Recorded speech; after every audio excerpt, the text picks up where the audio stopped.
Good morning, this is Bloomberg Daybreak Europe. I'm Tom McKenzie in London. These are the stories that set your agenda. Donald Trump hits the snooze button with another 90-day pause on China tariff rates. Tech stocks lead gains in Asia. The US president taps an economist from a conservative think tank to lead the Bureau of Labor Statistics. We're told the Fed's two vice chairs and the Dallas Fed president are in the running to succeed Jerome Powell. Plus, Elon Musk accuses Apple of favoring OpenAI in its App Store, threatening legal action. We bring you the details.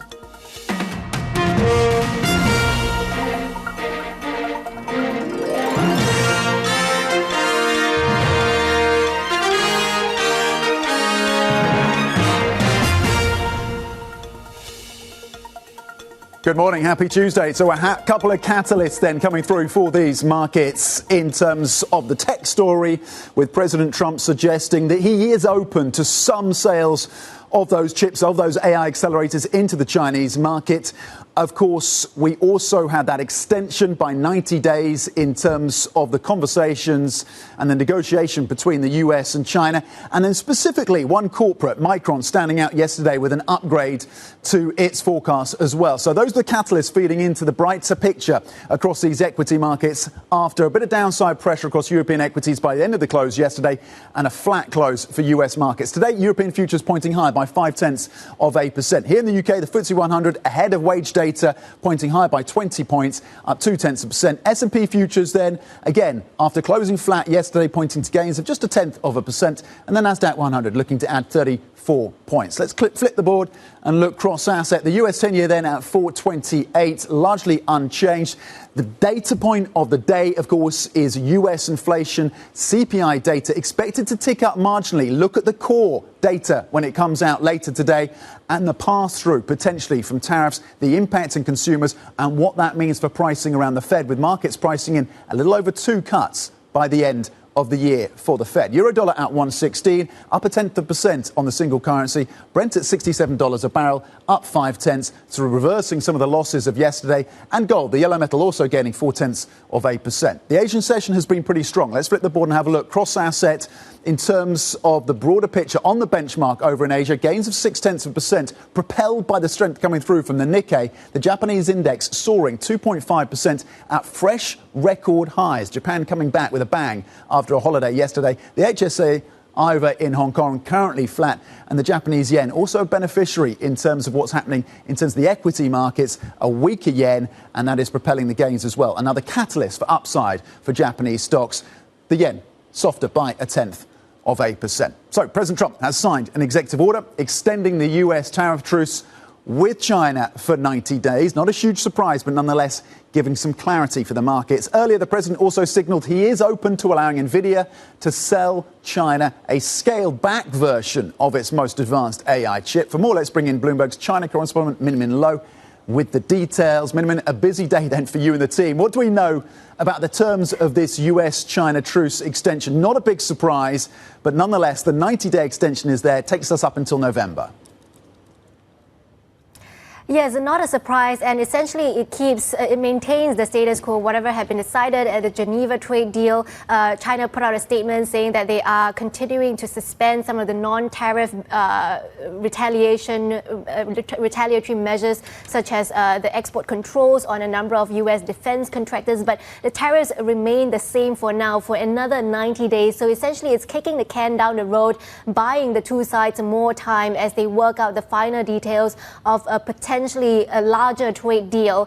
And of course, we are looking ahead to a potential meeting between the two presidents, maybe at the sidelines of the APEC summit in South Korea in October. That's a potential window that, of course, falls within the 90-day extension. So if the two sides continue to pick up the trade negotiation, we could see potentially more substantial outcomes being announced when the two presidents meet. Have a listen to what President Trump had said about the talks so far. We've been dealing very nicely with China, as you probably have heard.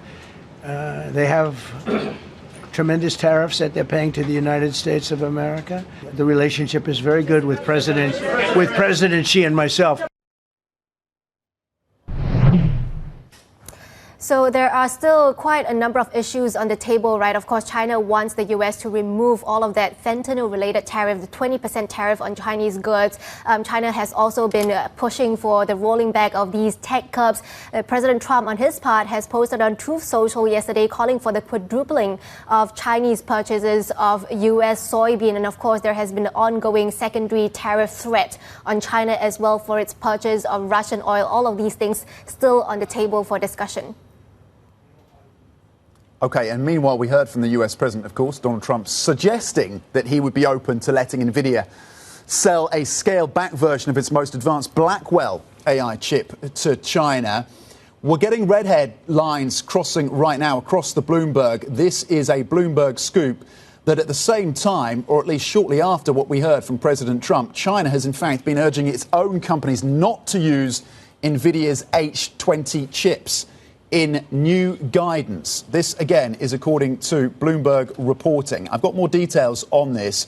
So, China has put out notices to a number of state-owned and private companies urging them to avoid using these H20 processors. These were the ones, of course, initially banned by the President Trump and his administration before, again, we got the news yesterday that Nvidia could start selling them into the Chinese market if they give 15% of those revenues to the US Treasury. Over the past few weeks, according to Bloomberg reporting, Chinese authorities have sent notices to a range of firms discouraging the use of less advanced semiconductors.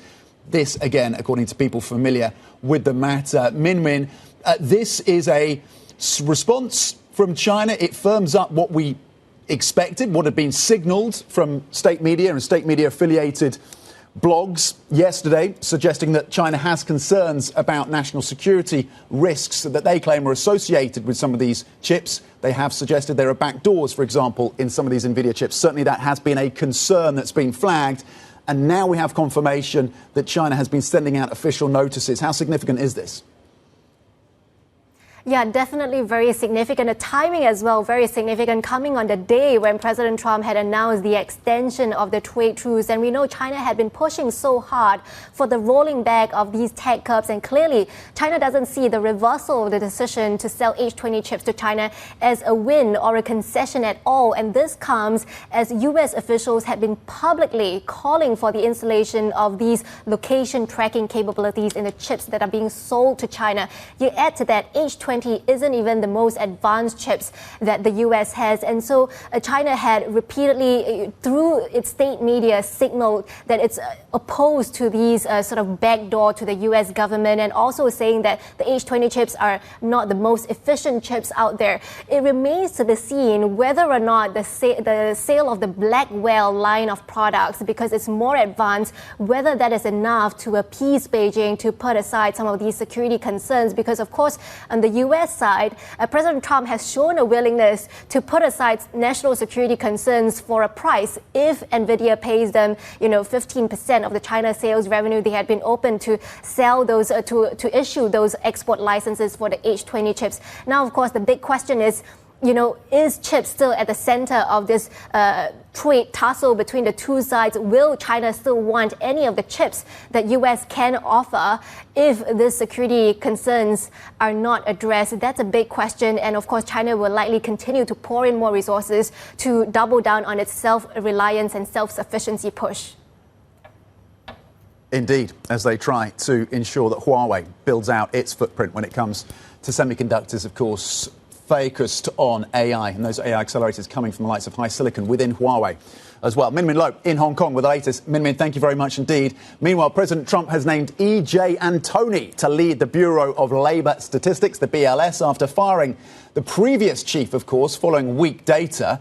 Antoni is chief economist of the Conservative Heritage Foundation, has been vocal about BLS jobs data and revisions. Let's bring in Bloomberg's news desk editor Balash Pence. Balash, what do we know then about Antoni and the kind of effect he may have on the BLS, and whether or not he's going to be leaning in a certain direction when it comes to the statistics, whether or not this is a body and an institution in which investors can still have trust? Well, that's certainly the big question, isn't it? As you said, Tom, he comes from the Heritage Foundation, which has been a very important source of policy ideas for the Trump administration. And even perhaps more importantly, Antony has been championed by Steve Bannon, the president's advisor. Just after the big jobs data revision came out, Antony jumped on Bannon's podcast, and as you might expect, he was very, very critical of the BLS.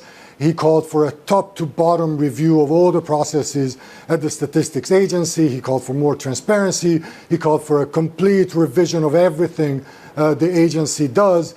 And as you might expect, from the other side of the political spectrum, there's been a lot of criticism calling into question his ability to navigate this, what has become, frankly, a minefield of statistical data, and also his qualifications for a job like this. Obviously, on the other side, on the president's side, everybody has been raving about what a great economist he is and how qualified he is and how well he's going to do at the head of the BLS. So clearly, as you said, this is a crucial piece of data, this is a crucial institution for investors, so everybody will be watching very, very closely how he does. OK, so that is one appointment that we have some clarity on. Meanwhile, Bloomberg reporting that President Trump and his team, led, of course, by the US Treasury Secretary, are expanding their search in terms of potential candidates for the head of the Fed. Where does that stand? Well, less clarity, for sure. What was down to like a 2-3 person race not too long ago, now it's almost 10 people there. It certainly tells us that after the appointment of Stephen Moran to the Fed, or the nomination of Stephen Moran to the Fed, the administration now feels like they have a little bit more time to go through a larger number of candidates, to do a little bit more vetting, to find somebody who's to the president's liking, who's to Scott Besant's liking, who's in charge of this job search. It looks like a wide open race with a lot of different types of candidates, with candidates from lots of different backgrounds and lots of different policy stances. So we can expect a lot of positioning, a bit of a horse race, a bit of a beauty pageant in the lead up to this nomination. OK, Balash, thank you very much indeed with the latest in terms of that appointment at the head of the BLS, at least the nomination, and of course the expanded search for the next Fed chair. Bloomberg's Balash Pence joining us with the details. Turning to the economic data right now. Talking of economic data, we're watching out, of course, for US CPI due out later today. It is the big one for the day, arguably for the week as well. Let's bring in Bloomberg's Valerie Teitel now in terms of what we should watch for when it comes to the inflation data out of the US, Val.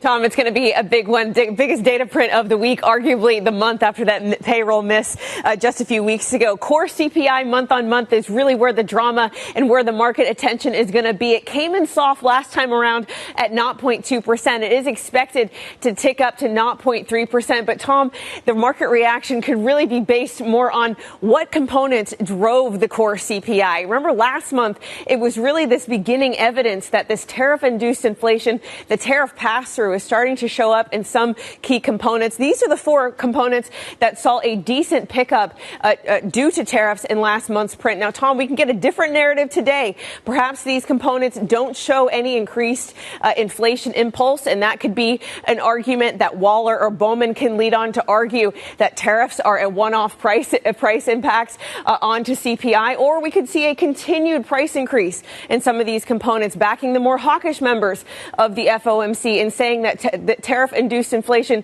could become persistent. The other thing to keep in mind, Tom, is just the balance between core goods and core services. Now, many out there argue that tariff-induced inflation will cause core goods to rise steadily, but that could be outweighed if we see continued deflation in core services. That's components like housing that make up a big component of that. So those are the kind of themes to watch out for in today's print at 1:30. OK, so some of the granularity when it comes to CPI out of the US later today.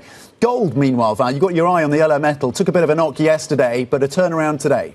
Took a bit of a knock yesterday, and I have to say that a lot of the pricing in of the fact that tariffs will not include gold did happen in yesterday's session. So over the last two sessions, we've seen gold futures drop 2.5%. We've been keeping our eye on gold futures because those settle in the U.S. and are more sensitive to U.S. tariffs. But now with the confirmation from Trump that they will not be tariffed, we are holding on to the declines of yesterday. Thank you very much indeed. With what to watch for in terms of the CPI stateside and, of course, the moves around gold. gold as well, with President Trump saying there will be no tariffs on the yellow metal. Here's what else to think about in the day ahead then. UK unemployment data drops at 7 a.m. We will, of course, break that down for you. We know there's some messiness around the UK data, but we'll give you the context, of course, within that and bring you the details as we start to see evidence of further softness in the labour market here in the UK. The German ZEW survey, meanwhile, comes out at 10 a.m., so a gauge in terms of the health of the largest European economy as we look ahead to that fiscal stimulus from the relatively new government, of course, in Germany. And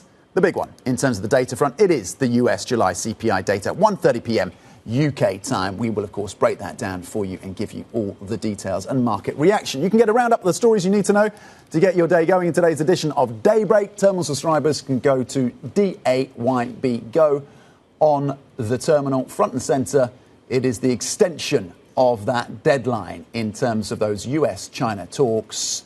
No doubt that will be updated with China and the news on their commitments, or at least their notices around the H20 chips being sent to companies in China. Coming up, getting on the phone, EU leaders and Volodymyr Zelensky plan to hold a call with US President Donald Trump tomorrow ahead of that summit in Alaska later this week. Details next on the geopolitical story of the moment. Plus, we speak to the CEO of Dutch unicorn Datasnipper about the role of AI in auditing and finance, as well as its partnership with Microsoft. That interview coming up later this hour. This is Bloomberg.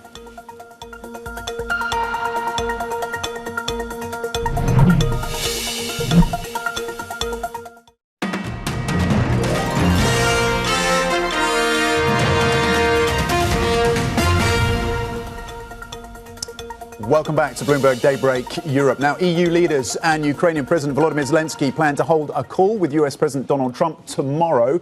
This ahead of the planned summit between Presidents Trump and Putin this Friday in Alaska. This is lines dropped right now from the EU releasing a joint statement from all members except Hungary, saying that the EU is ready to further contribute to Ukraine's security guarantees. The EU saying that the Ukraine diplomatic solution must respect Europe's sovereignty. All members signing that apart from Hungary. Let's bring in Bloomberg's Tony Halpin right now, who leads our coverage on the Russian economy and government. Tony, what will European leaders hope to achieve then? They've put out this statement just in the last couple of minutes, and they expect to have this call with the president tomorrow.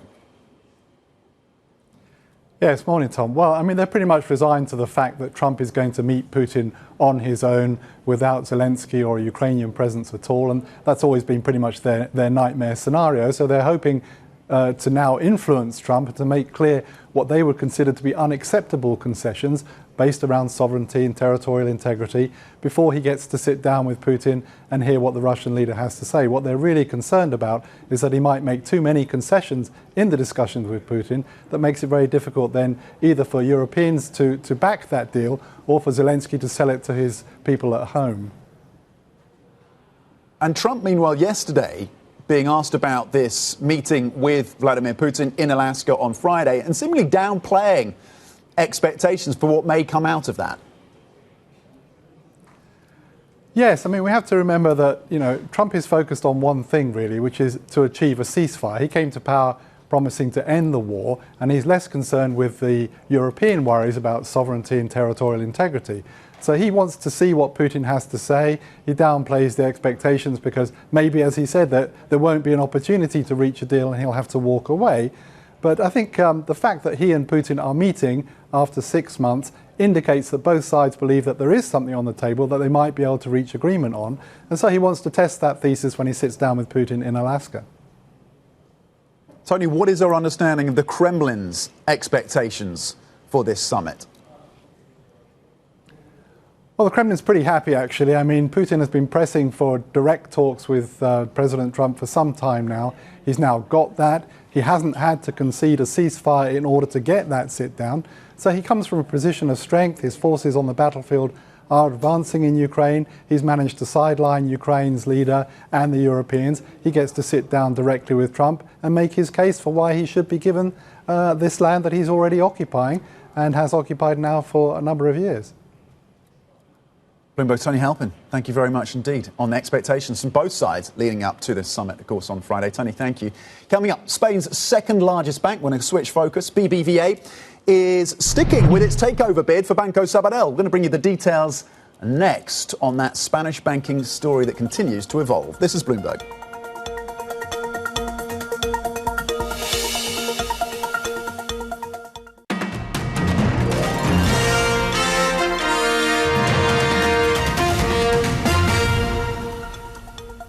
Welcome back to Bloomberg Daybreak Europe. To the banking space right now, Spanish bank BBVA has decided to maintain its takeover offer for Banco Sabadell. That is despite Sabadell investors backing the sale of its UK unit, TSB. For more, let's bring in Bloomberg's Kriti Gupta. So, Kriti, this has been a story that's been evolving. What is the latest? How significant is this decision by BBVA? Well, this is a fight that Banco Sabadell has been trying to put up for some time. The idea here simply being if they can return enough shareholder capital, enough dividends, enough buybacks, really juice up the stock, then maybe the shareholders won't actually vote for the BBVA takeover. And right now, because of all the juice they're basically pumping into that reward and that prospect, you are actually seeing Sabadell's share price trade above what BBVA is offering. That being said, TSB is a really big part of that because the piece that could undermine that entire case is this idea that at the end of the day, maybe that money runs out and that sustainability of returns doesn't actually exist. And that's really what's the key takeaway here and why the TSB sale is ultimately a fundraising exercise for Banco Sabadell. This idea that they can kind of stave off that BBVA bid. That being said, the time is running short because, of course, they do have that approval now, buying it or selling, I should say, to Santander, who's long been trying to get their hands on that TSB unit, given their massive UK business as well.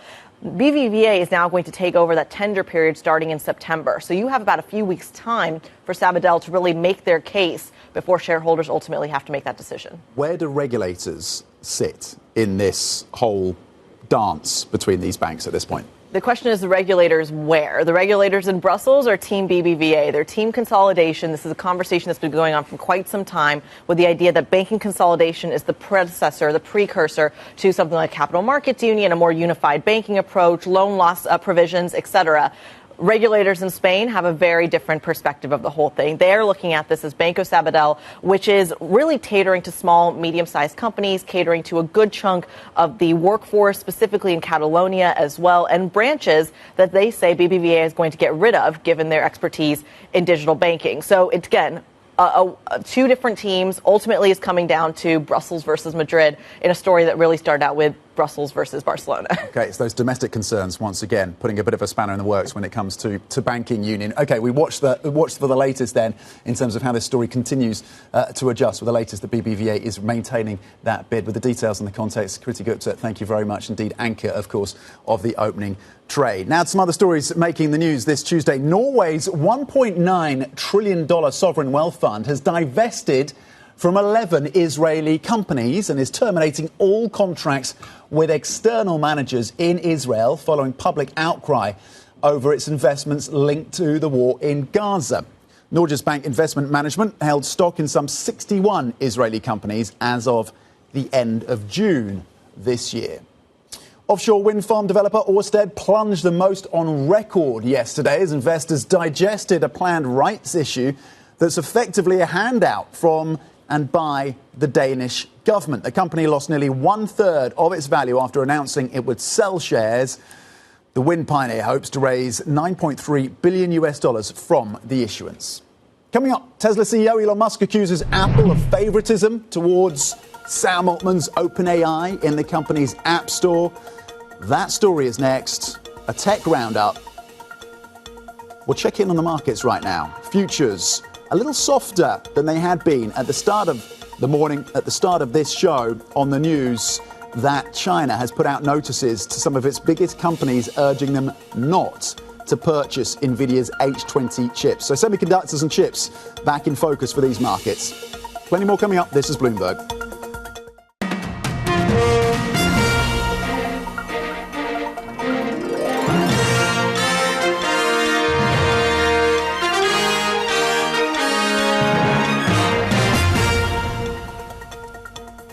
Good morning. This is Bloomberg Daybreak Europe. I'm Tom McKenzie in London. These are the stories that set your agenda. Donald Trump hits the snooze button with another 90-day pause on China tariff rates.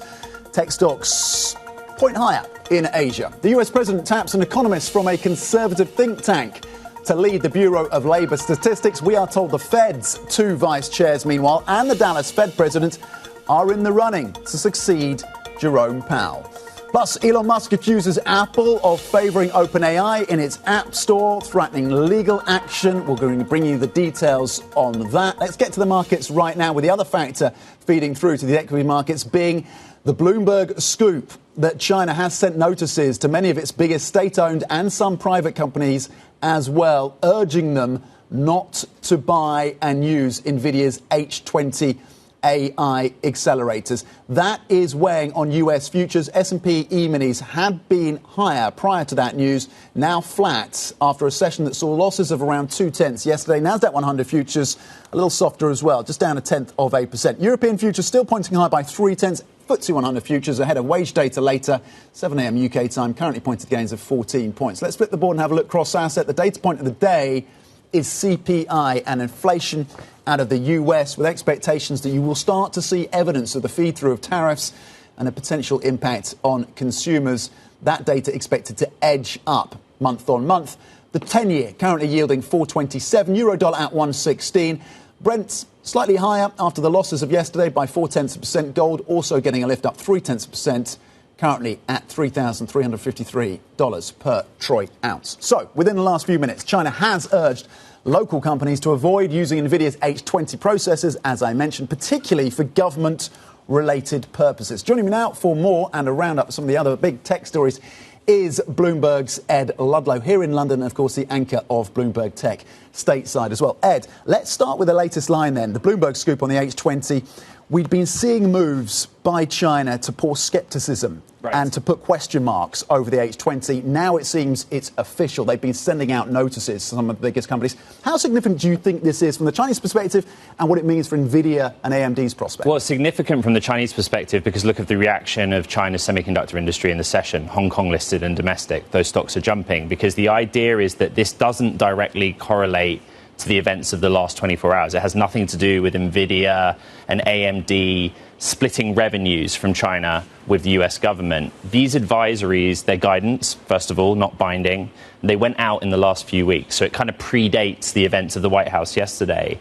But it's just deeply rooted in national security, just as America has national security concerns, China, and this applies to smartphone handsets, electric vehicles from US manufacturers. It's really normal for government entities to say to staff in particular, don't use that technology, particularly if it's relevant to a national security use case. Why are futures moving down?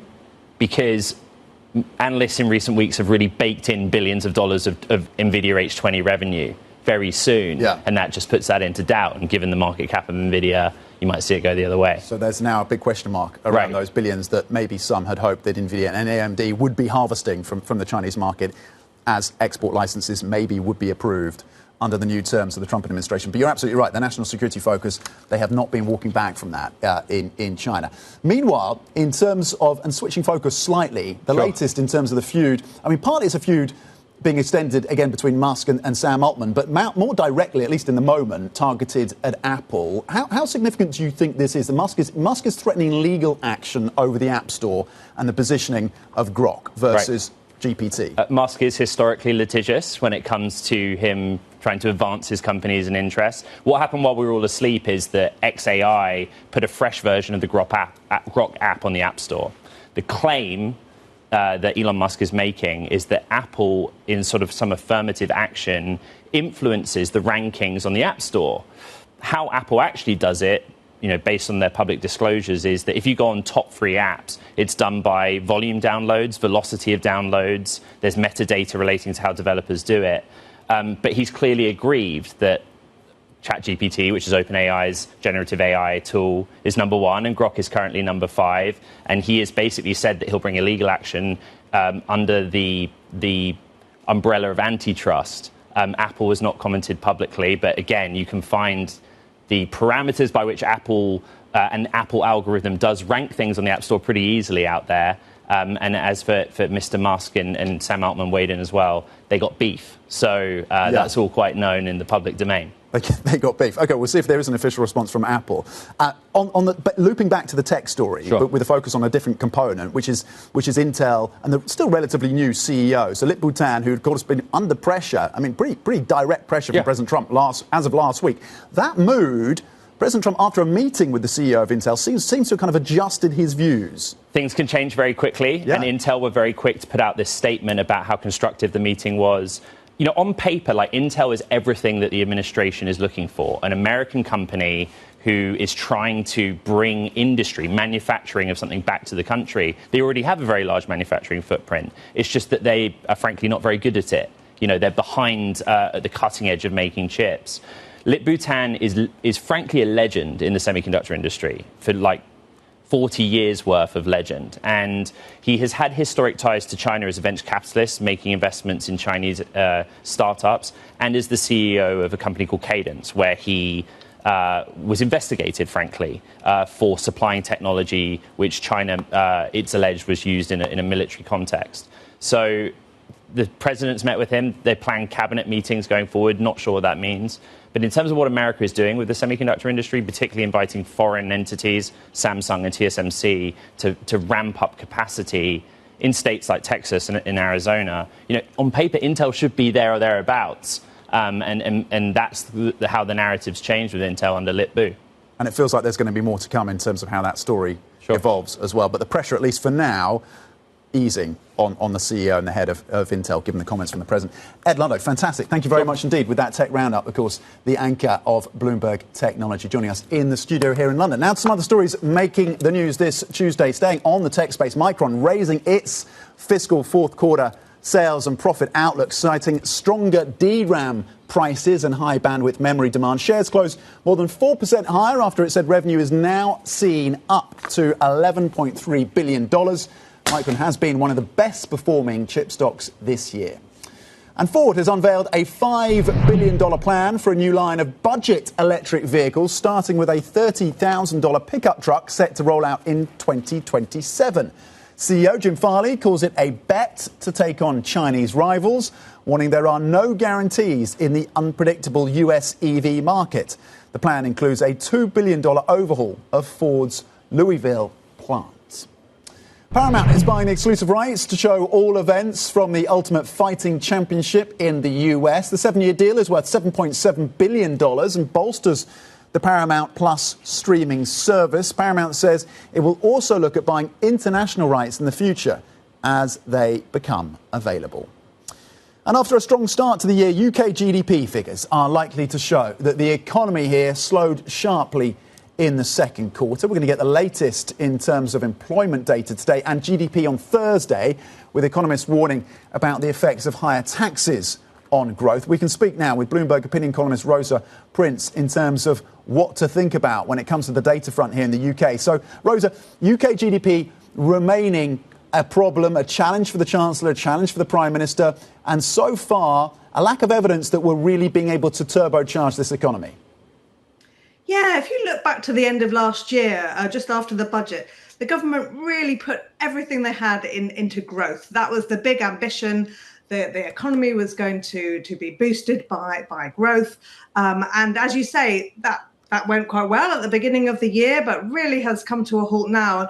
What looks like it happened was that a lot of businesses and individuals were getting ahead of those Trump tariffs, got all their business out of the way, and now they've kind of ground to a halt, partly as a result of those tariffs, but also partly as a result of some of the measures that Rachel Reeves herself introduced in the budget, that sharp hike in national insurance for employers really having a drag effect on the economy now. Rosa, when we think about the data then and that story and how things have adjusted, are we getting to a point where we're starting to see green shoots? Are we starting to see a turnaround as companies and the broader economy adjusts to those higher taxes? Or are there further challenges ahead? Where are we in this story? I think that's not totally clear. One issue that I think is developing is that there are two impacts on growth and on confidence more broadly and on spending. One is the impact of national insurance rises and, of course, tariffs, as I mentioned, but also going forward, it creates a vicious circle. So Rachel Reeves now has a bit of a black hole in her finances. She was unable to cut public spending a few months ago. You'll remember those rebellions in the House of Commons when she tried to bring down the welfare bill. Didn't happen. Then what happens? She hasn't achieved growth. She doesn't want to borrow anymore because of the impact that could have. So now she's left to having the prospect of raising taxes. And there's a lot of talk about taxes, a lot of talk about where those taxes would fall. And businesses are kind of voting with their feet. They're holding back because they're worried about what could be coming down the track. And I think that's something that we will see in the labour market statistics as employers are pausing on recruitment. One of the other data points, of course, that certainly the BOE has been focused on, no doubt the Chancellor as well, has been the relative stickiness of inflation in the UK. And then the services side, we've had this Oasis tour, of course. We've had a number of kind of sellout concerts, of course, not just in Wembley in London, but also in Edinburgh and in Scotland. We've talked about the Taylor Swift effect on inflation.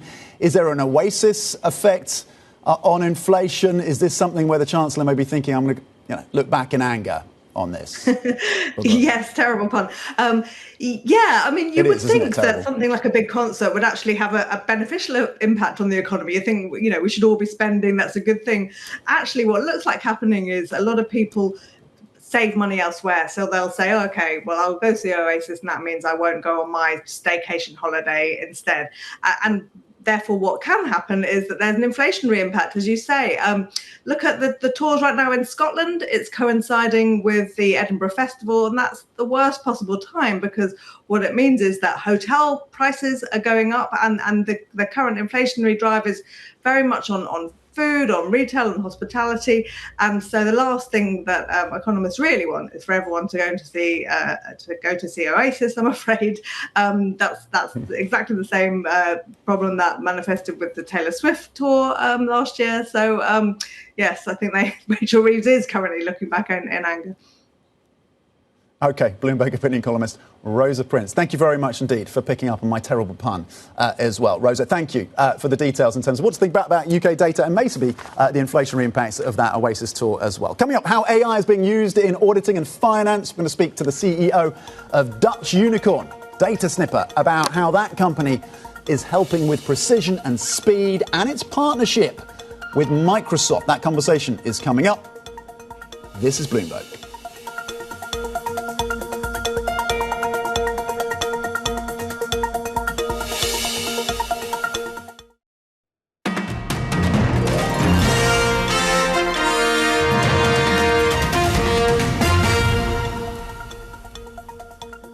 Welcome back to Bloomberg Daybreak Europe. Let's turn to AI now, because tech giant Microsoft has partnered with Dutch unicorn Datasnipper to develop agentic AI solutions within the world of financial auditing. The collaboration integrates with Microsoft's cloud infrastructure, Azure, of course, and enables embedding of its AI agent directly into auditing workflows to boost efficiency and productivity. Important for the world of finance, of course. For more, I'm very pleased to say we can bring in the CEO of Datasnipper, Vidya Peters, joining us in the studio bright and early this Tuesday morning. Vidya, thank you for joining us. What does this Microsoft partnership mean for you and the business, and how significant is it, and how deep could that partnership go? Tom, it's a pleasure to be here. Thank you for having me. This is a significant partnership because the world of audit and finance loves Microsoft's Office. And so we have been longtime partners of Microsoft, and now we're even more excited to build agents with them, bringing the power of AI into Microsoft Excel. So imagine you could just use your natural language to say, hey, here are all the tasks I'm looking to do. Go ahead and do it for me. And it's done for you in seconds. What kind of response have you had so far? It's early days, of course, but what response have you had from your customers? What is the kind of adoption rate you are expecting to see from this particular product?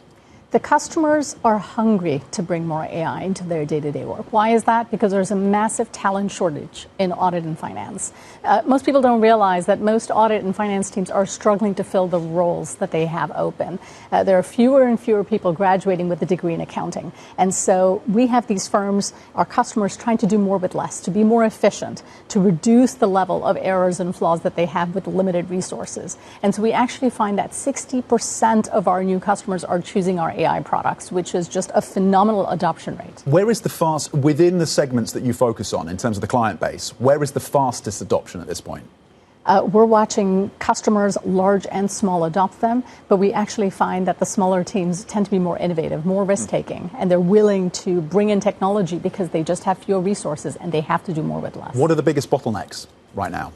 Building products fast enough. We want to solve problems all along the audit value chain. We're coming out with a new agent for disclosures. So this is a process where auditors have to answer hundreds of questions that leaves them very exposed to compliance. And it's a very erroneous process that takes hours and days for them to do. We're just going to have an AI agent take the first swap of the work for them, allowing them to really become reviewers rather than the doers of the manual work. Okay, and you talked about the fact that there is a shortage of auditors within the industry. But for those who are auditors, should they be concerned? What is the future of auditors and financial analysts in the years ahead as companies and businesses adopt some of these AI agents and the development and the innovation continues?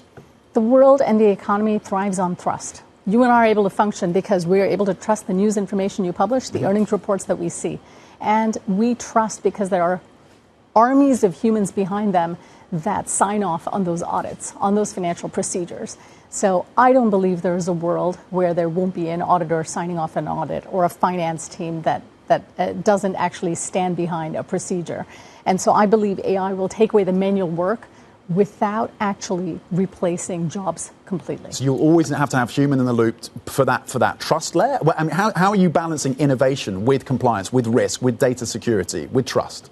The human in the loop is a critical component of this work. Given AI's hallucinations, their tendency to make errors, let me just say, even if GPT-5 is considered a PhD student, how often have you seen a PhD student allowed to be done the entire project unsupervised? I just haven't seen that in the real world, and I don't think we will leave AI unsupervised to do their work unchecked. What are your ambitions then, as the CEO and for the business, beyond auditing? How far does this go?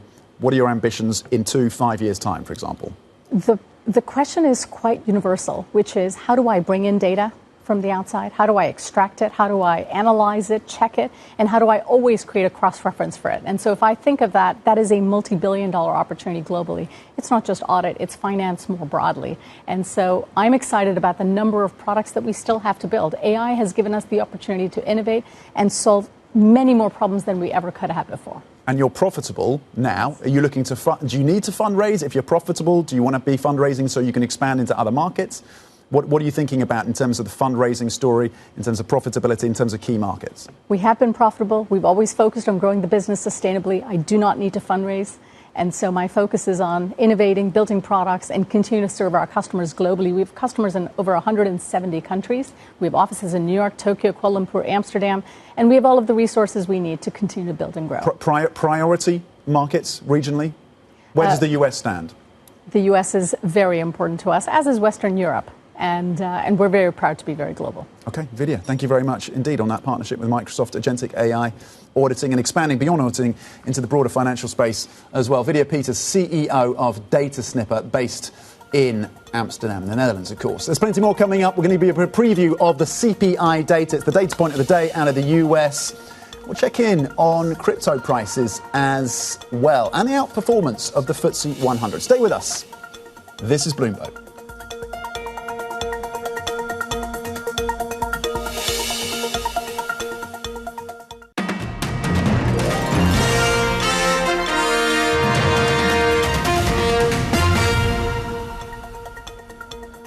Welcome back to Bloomberg Daybreak Europe. I just want to highlight for you what's been happening in terms of the crypto space with a focus, of course, on Bitcoin and the unrelenting gains that have come through year to date, up 25%. So in terms of the context of some of the upside that we've seen for Bitcoin, not an historical number in terms of the gains, but you are closing in on a $2.5 trillion overall market cap in terms of Bitcoin. Part of this coming down, of course, from institutional investors continuing to lean in to the biggest crypto by market cap. You've had the ETF story as well, the spot ETFs, and some of the regulatory changes in the US.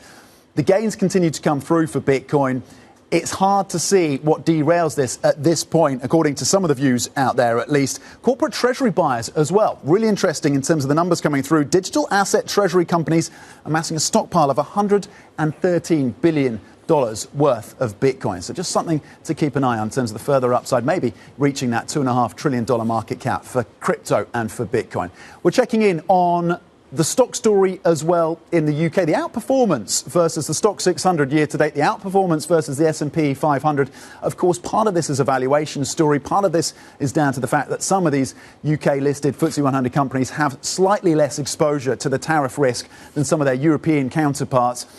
And there is potentially an FX impact as well. Our MLive team highlighting that softer pound typically correlated with further upside for the FTSE 100. Again, the outperformance is there, and could a weaker pound give further upside to UK stocks in terms of the FTSE 100? The big data point of the day, of course, is US CPI, and the expectation is that you're going to see a modest tick up in terms of the inflation story at the US. The components will be important, of course. The core number will be crucial. Markets pricing in terms of the Fed reaction to the inflation story, but also, of course, a weakening labour market. More than 2 cuts at this point, around 60 basis points, 58 basis points the last time I checked, by the end of this year. The CPI print, of course, could lead to adjustments in terms of that view, and so the market impact could be there as well. The estimates then year on year looking at a print of 2.8% versus 2.7%. The core, this is important, of course, 3% is the number that you could hit according to the estimates, slightly above the prior print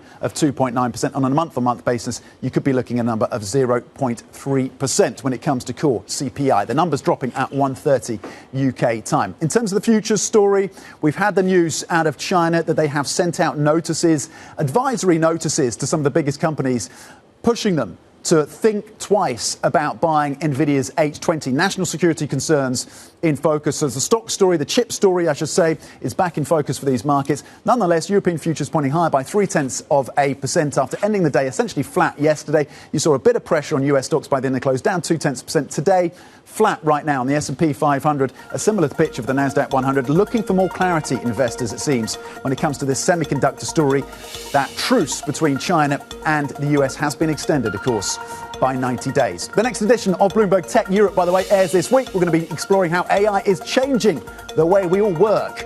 That's at 6:30 a.m. London time on Friday. The opening trade is up next. This is Bloomberg.